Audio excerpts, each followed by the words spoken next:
Assalamualaikum warahmatullahi wabarakatuh. Saya Widya Permatasari. Di sini saya akan melakukan konseling pada keluarga pasien paliatif. Dan di sini ada rekan saya Saya Putri Indriani, di sini saya sebagai pasien. dan saya sebagai perawat. Assalamualaikum Sus. Waalaikumsalam. Mari duduk Ibu. Baik Ibu, sebelumnya perkenalkan terlebih dahulu ya. Nama saya Perawat Widya. Dinas pagi ini dari jam 7 sampai jam 2 siang. Kalau boleh saya tahu dengan Ibu siapa? Ibu Putri Indriani. Senang dipanggil apa Ibu? Panggil Putri aja Sus. Ya, dengan Ibu Putri ya. Kalau boleh tahu, Ibu ada hubungan apa dengan Bapak? Saya anaknya Sus. Anaknya ya Ibu. Baik Ibu, tujuan saya menyuruh Ibu kemari, saya akan berbincang-bincang mengenai perawatan Bapak ya Ibu.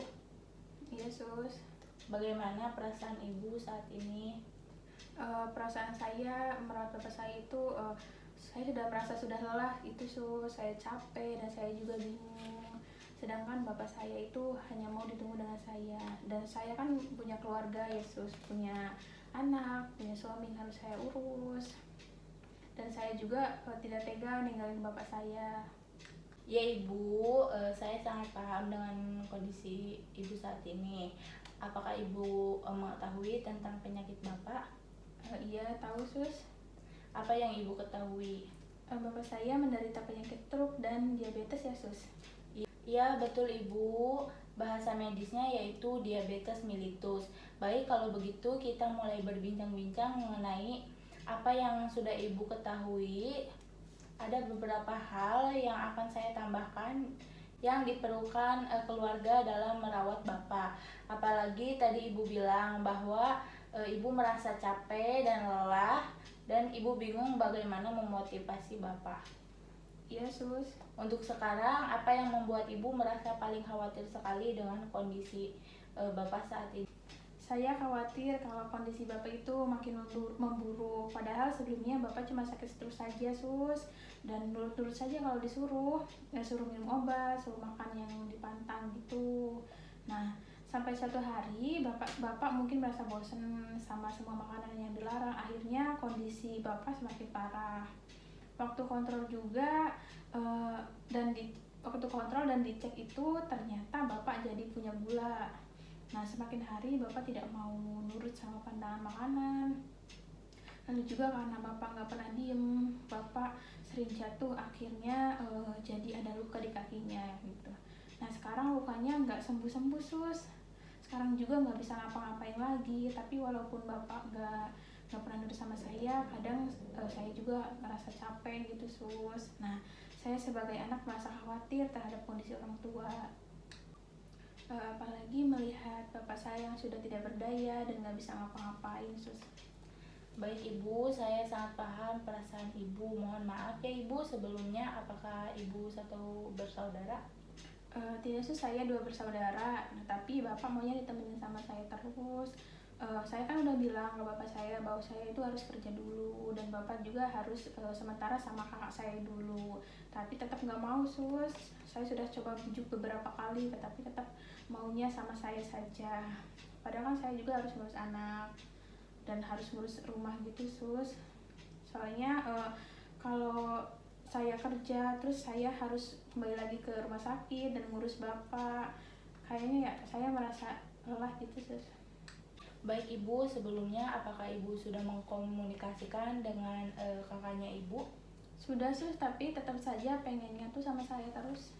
Baik Ibu, sebelumnya apakah Ibu sudah mengetahui apa saja kebutuhan Ibu dan Bapak? Kalau kebutuhan saya yang pertama yaitu saya butuh istirahat, karena saya juga kan capek harus menjaga bapak, karena kan terus saya kurang istirahat. Terus saya juga punya peranan untuk mengurus suami dan mengurus anak di rumah. Dan saya juga harus bertanggung jawab dengan pekerjaan saya Sus. Soalnya akhir-akhir ini jadi sering izin dari kantor. Nah, saya juga butuh uang untuk membayar pengobatan bapak. Lalu soalnya kan saya nggak mungkin minta terus ke suami gitu ya Sus. Mungkin dari kebutuhan bapak saya itu saya harus selalu ada di sampingnya dan dan juga Bapak memerlukan dukungan dari anak-anaknya supaya tidak semakin parah, dan obat-obatannya juga, lalu makanan yang dianjurkannya harus selalu tepat minumnya dan tempat makannya. Itu Sus. Baik Ibu, memang betul ya, dukungan keluarga itu sangat penting bagi si Bapak, karena supaya Bapak lebih semangat lagi untuk kesembuhannya Ibu. Sekarang sejauh mana Ibu mengetahui tentang penyakit Bapak? Sejauh ini penyakit diabetes sama stroke itu harus dijaga banget, dari pola makan harus hati-hati, jangan sampai ada luka. Lalu juga soalnya kan tetangga saya kan meninggal karena penyakit tersebut, apalagi bapak saya semakin parah, semakin sini tuh semakin drop. Jadi saya takut kalau misalkan bapak saya itu kenapa-kenapa, apalagi sampai meninggal.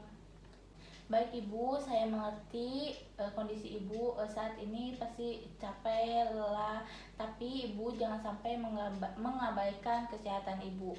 Ibu harus ingat makan dan istirahat, karena takutnya Ibu nanti sakit. Kasihan juga sama Bapak dan keluarga Ibu. Bapak juga masih membutuhkan Ibu untuk menjaga Bapak. Kemudian kalau misalkan Ibu sakit, banyak yang terkendali juga, termasuk pekerjaan Ibu. Ibu juga harus ingat dan harus selalu berdoa kepada Allah supaya Bapak cepat sembuh. Iya Sus, tapi saya itu takut kalau bapak saya meninggal. Sekarang apalagi bapak saya kalau tidur itu suka ngorok Sus. Ya Ibu, benar, takdir itu kita tidak tahu ya Ibu, bahwa takdir seseorang itu kapan, tapi kita harus selalu berdoa dan ikhtiar kepada Allah. Kalau Ibu tidak keberatan, bolehkah saya menyebutkan tanda-tanda kematian supaya nanti jika Bapak ada tanda-tanda seperti itu, Ibu tidak terlalu kaget? Iya boleh Sus. Iya, memang betul ya Ibu, yang Ibu katakan seperti tadi. Orang awam itu terdengarnya seperti orang mengorok. Itu disebabkan karena hilangnya refleks menelan dan refleks batuk sehingga penumpukan saliva atau air liur. Kemudian tanda-tanda lainnya itu Ibu bisa mengecek hidung Bapak apakah masih ada penapasan atau tidak. Nah, lihat mukanya apakah pucat. Terus suhu tubuhnya kalau dipegang itu dingin ya Ibu. Oh gitu ya Sus. Terima kasih ya Sus sudah menjelaskan. Jadi kalau bapak saya ada tanda-tanda seperti itu, saya sudah tidak terlalu kaget. Ya Ibu, apakah Ibu ada yang ingin ditanyakan lagi? Iya Sus, bagaimana ya supaya bapak saya mau ditemenin sama kakak saya biar nggak sama saya terus gitu? Baik Ibu, kalau boleh saya sarankan, Ibu komunikasi dulu dengan kakak Ibu atau janjian di rumah sakit, lalu Ibu komunikasikan dengan bapaknya Ibu secara perlahan supaya bapaknya Ibu mengerti. Iya, nanti saya kabarin pada kakak saya deh Sus. Baik Ibu, apakah ada yang ingin ditanyakan lagi? Tidak Sus. Baik, bagaimana perasaan Ibu setelah berbincang-bincang dengan saya? Alhamdulillah saya merasa tenang dan lega Sus. Alhamdulillah ya Ibu, kalau perasaan Ibu sudah lega. Baik Ibu, tadi kita sudah berbincang-bincang mengenai tanda-tanda kematian. Tadi juga saya sudah memberikan saran kepada Ibu. Jadi Ibu sudah bisa menghubungi ke kakak Ibu dan bisa diskusikan dengan Bapak Ibu. Ya baik Sus. Baik Ibu, saya rasa sudah cukup. Kalau boleh, coba Ibu tolong sebutkan apa yang kita bicarakan tadi.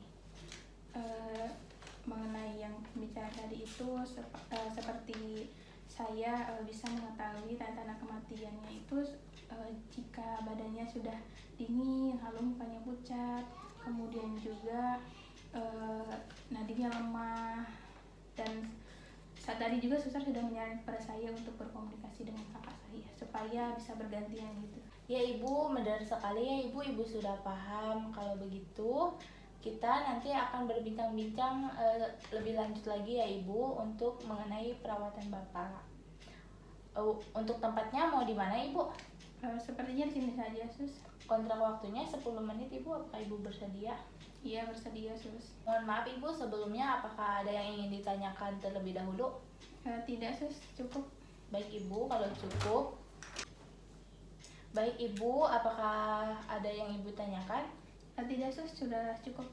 Baik Ibu, kalau begitu silakan Ibu ke ruangan Bapak. Takutnya Bapak mencari Ibu ya. Iya sus, kalau begitu saya permisi ya sus. Terima kasih sebelumnya. Iya Bu. Mari.